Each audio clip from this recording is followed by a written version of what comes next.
అప్పుసామియా? అంబిక,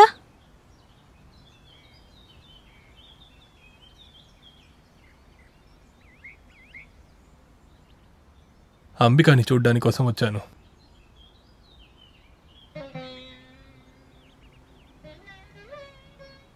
క్షమించు. అది అడిగే అర్హత కూడా నాకు లేదని తెలుసు. అయినా కూడా నన్ను క్షమించు. నేనొక తెలివి లేనోడ్నండి. చదువుకోలేదు, తార్కికం లేనివాణ్ణి. చిన్న వయసులోనే జమీందార్ అయ్యాను. ఆ పొగరే అంబిక నా కళ్ళు తెరిసింది. అది నేర్పించడానికి నాకు ఒక మనిషి లేకుండా పోయింది. చనిపోయే ముందు అమ్మ చెప్పింది గుర్తుంది. అమ్మ, నీకు లెక్క పెట్టకుండా ఆస్తిస్తున్నానమ్మా, మర్చిపోకు, అన్నిటికీ ఒక లెక్క ఉండాలని. ఆ రోజు నుంచి నేను మొదలుపెట్టిన లెక్కనే అది. చివరికి నా జీవితం లెక్క రాసేటప్పుడు తప్పైపోయింది.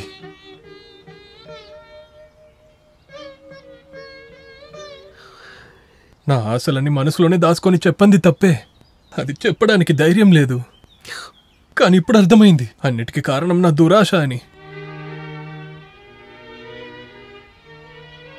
నా వల్ల అంబిక జీవితం పాడైపోవద్దు. అంబికకి డాక్టర్ రాజే సరైన మనిషి. మీ పెళ్లి జరగాలి, దానికి నువ్వు ఒప్పుకోవాలి. మీరిద్దరు సంతోషంగా బతికేది నా కళ్ళతో చూడాలి.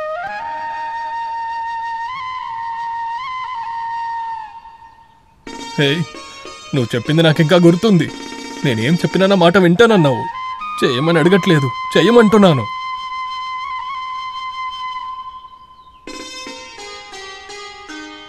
ఇవన్నీ ప్రతి సంవత్సరం నేను నీకోసం కొన్ని గిఫ్ట్లు. ఇదంతా నా మనస్సాక్షి, నా హృదయం. ఇవి జాగ్రత్తగా చూసుకో. నీకు ఇవి నీ పెళ్లి బహుమతిగా ఇస్తున్నాను.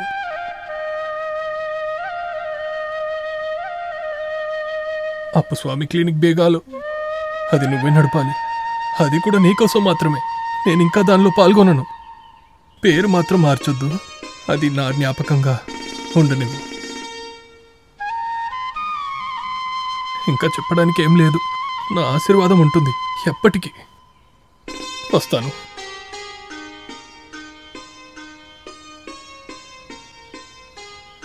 ఇకపై నేను ఏ లెక్కలు రాసి పెట్టుకోను.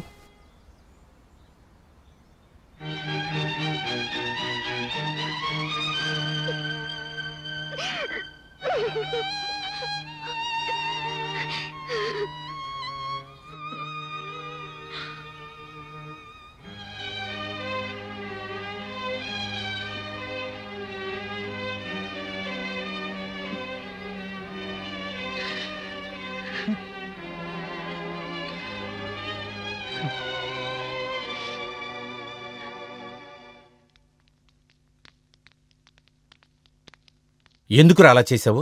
నీ మనసులో ఏ ఉద్దేశం పెట్టుకున్న తనని పెళ్లి చేసుకోమని చెప్పావు? అంబిక కాలు మీద శాస్త్రంగా పడిపోయావు అనుకుంటా. ఇదంతా రంగస్వామి నంబియారు చేసిన పని. అంబిక మనసులో నువ్వే ఉన్నావు. ఇదే విషయం గురించి ఊరంతా మాట్లాడుకుంటున్నారు. నీ మాట కోసం ఎదురు చూస్తున్నారు. నువ్వెందుకురా ఏం మాట్లాడలేదు? అన్నీ తనకిచ్చేటప్పుడు మనసును కూడా కల్పించాడు కదా. ఇప్పుడు ఎలా మాట్లాడతాడు?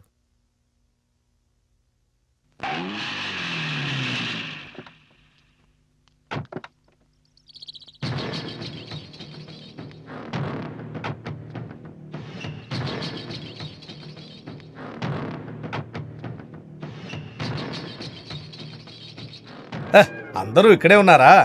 ఇలాంటి సమయంలో నేను ఇంటికొస్తానని ఎవరు అనుకోలేదు కదూ. అదే నా ప్రత్యేకత. ఎవరు ఓడిపోయారో వాళ్ళ మీద నాకు ప్రేమ ఎక్కువ. అలాంటి వాళ్ళంటే నాకు ఎంతో ఇష్టం తెలుసా.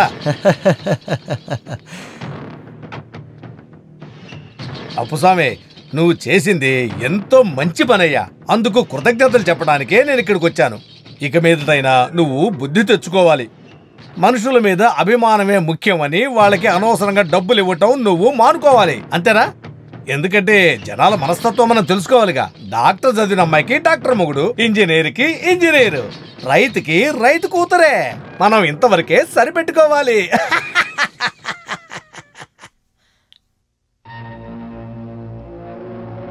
ఏది ఏమైనా జరిగింది జరిగిపోయింది. ఇక మీదట పెళ్లి మనం అద్భుతంగా జరిపించాలి.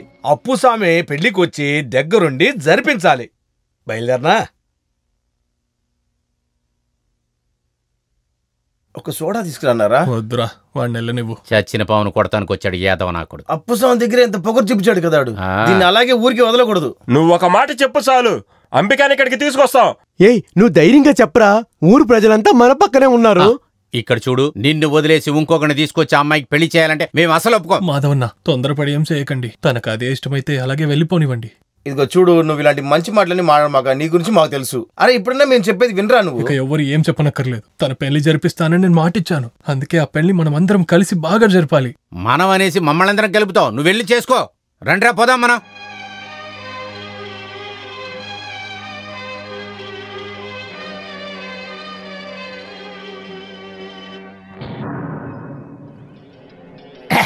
నీకేం తెలుసు? వాడికున్న బలం గురించి నీకు అసలు తెలియదు.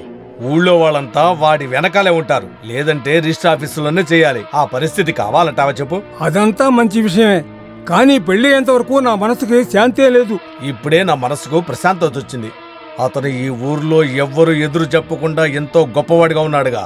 ఈ నారాయణ దాన్ని నరికేశాడు. వాడు కింద పడిపోయాడు. అది చూసే నేను ఇక్కడికి వచ్చా.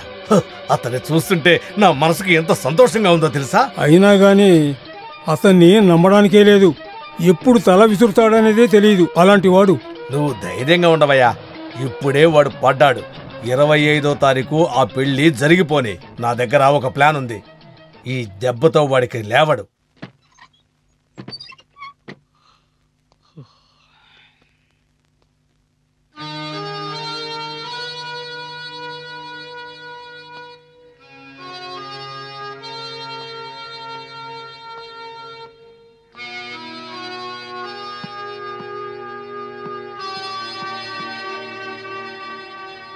ఏంటందరు ఇక్కడికి వచ్చారు? పెళ్లి ఇక్కడ కాదు, పెళ్లి రామస్వామి ఇంట్లో. అది చెప్పడానికే వచ్చాం. ఈ పెళ్లికి మేమెవరూ వెళ్ళడం లేదు. పందిరు వేయడానికి రమ్మన్నారు, నాకు కుదరదు అని చెప్పేశాను. పందిరి వేసాడు మాత్రమే కాదు, వంట వాడిని కూడా మేము తీసుకొచ్చాం. నీ పెళ్లి చూసి చచ్చిపోదామని ఇన్నాళ్ళు బతికాను. నువ్వు పెళ్లి చేసుకోవాలనుకున్న అమ్మాయి ఇంకొకళ్ళు పెళ్లి చేసుకోవడమా? దానికి నేను ఒప్పుకోను. ఈ చేతులతో నిన్ను పెంచింది నిజమైతే నిన్ను ఆ అమ్మాయికి ఇచ్చి పెళ్లి చేస్తాను రా అప్పుస్వామి. అప్పుస్వామి, మేమందరం రంగస్వామి ఇంటికి వెళ్ళాలనుకుంటున్నాం. సాధారణంగా అబ్బాయి తండ్రే కదా వెళ్ళి అమ్మాయిని అడుగుతాడు. ఇప్పుడు ఈ గ్రామమే వెళ్ళబోతుంది మీకోసం. వెళ్లే ముందు మీ దగ్గర ఒక మాట చెప్తాను వచ్చాం. మమ్మల్ని ఆపకండి.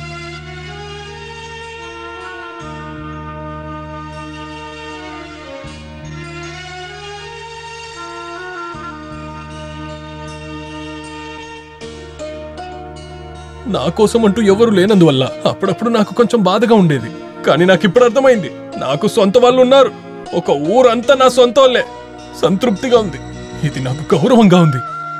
కానీ ఈ ఊరికి పెద్ద మనిషి అయినందుకు నాకు ఒక పెళ్లి జరిపే బాధ్యత ఇప్పుడు ఉంది. నా మీద మీ అందరికి నిజమైన ప్రేమ ఉంటే మీరందరూ తప్పకుండా పెళ్లికి రావాలి. ఏమి తక్కువ లేకుండా ఆ పెళ్లి జరిపించాలి.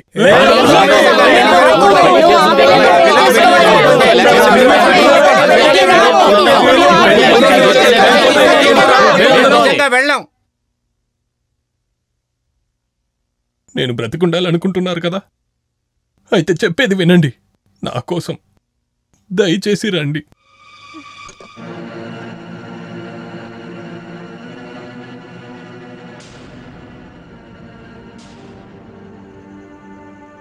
మీపైన ఎంత ప్రేమ ఉండకపోతే మీకు ఇవన్నీ కొని పెడతారు? 5 సంవత్సరాలుగా లవ్ చేసి వెంటనే ఎలా మర్చిపోగలరు? నీ మనసులో ఏముంది? ఏదైనా చెప్పక్క. అప్పుస్వామి నాకిచ్చిన గుడికి పాసానికి ఇలాంటివన్నీ ఉంటుందని నేను అనుకోలేదు. ఇప్పుడు నాకు అప్పుస్వామి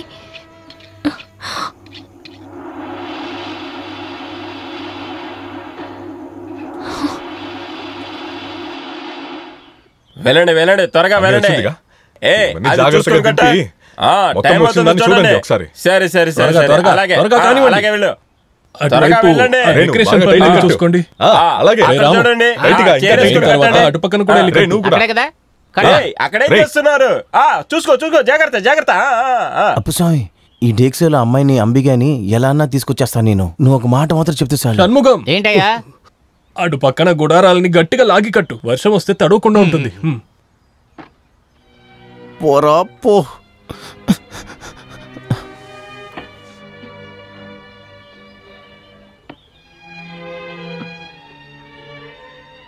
ఆకులు కోసే చాకు చాలా షార్ప్గా ఉంది. రంగస్వామిని దీన్ని పెట్టి పొడిసేనా? ఏ అక్బర్, త్వరగా కానివ్వు, ముహూర్తానికి ముందు పని పూర్తవ్వాలి. నంబియారు వచ్చాక కదా పెళ్లి, కొంచెం ఆలస్యం అవుతుంది. నీ పని చెయ్యిరా. తర్వాత అందరికీ తృప్తిగా ఉండింది కదా? సరే, నేను బయలుదేరుతా. ఓకే, వెళ్ళండి. తర్వాత పొద్దున్న వచ్చేయండి, 9:30 ముహూర్తం. వెళ్ళిరండి. గోవింద, లోపలికి వెళ్ళి వంట వాళ్ళు ఏం చేస్తున్నారు చూడు.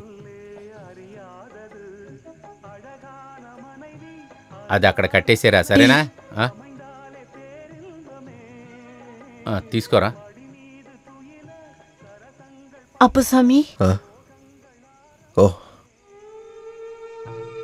అక్క మిమ్మల్ని చూడాలంటుంది, మీతో మాట్లాడాలంట. కాస్త వస్తారా?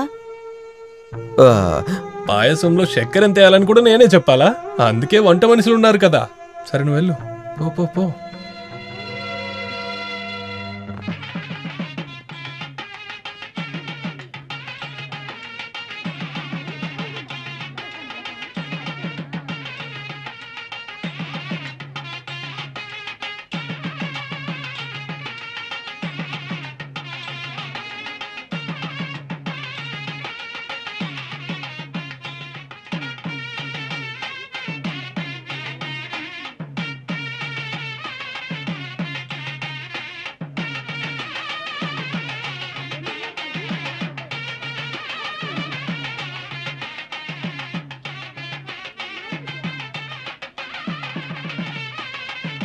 ఒరే అప్పుస్వామి, ఏమయ్యా, ముహూర్తానికి టైం అవుతుంది, అమ్మాయిని పిలువు. సరస్వతి, కొంచెం తొందరగా రా.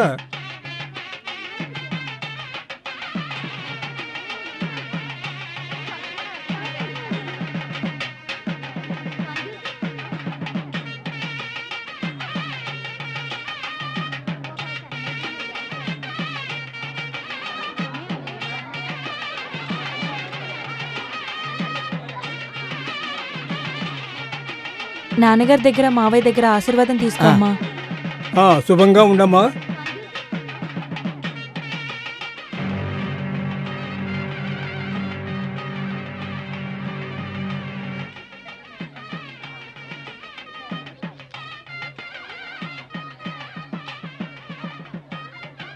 అప్పుస్వామి,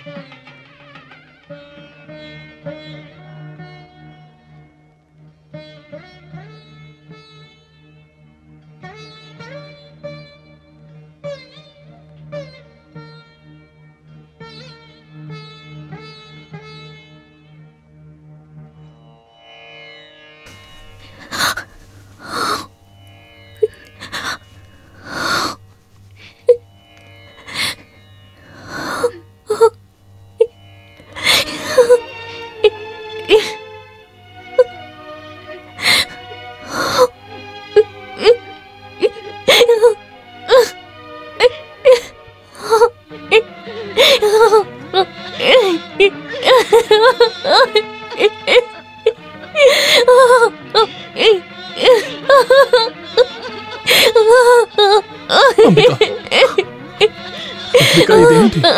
లే అంబిక.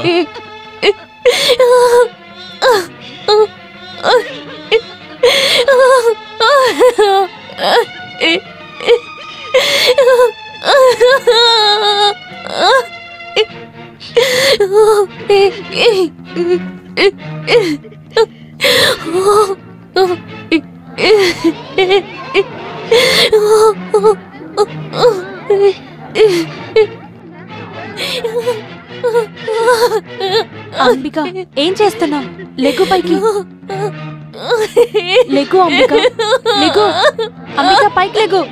అంబిక, ఏం చేస్తున్నావు? పైకి లెగ్గు, చెప్పేది విను. లెగ్గు అంబిక.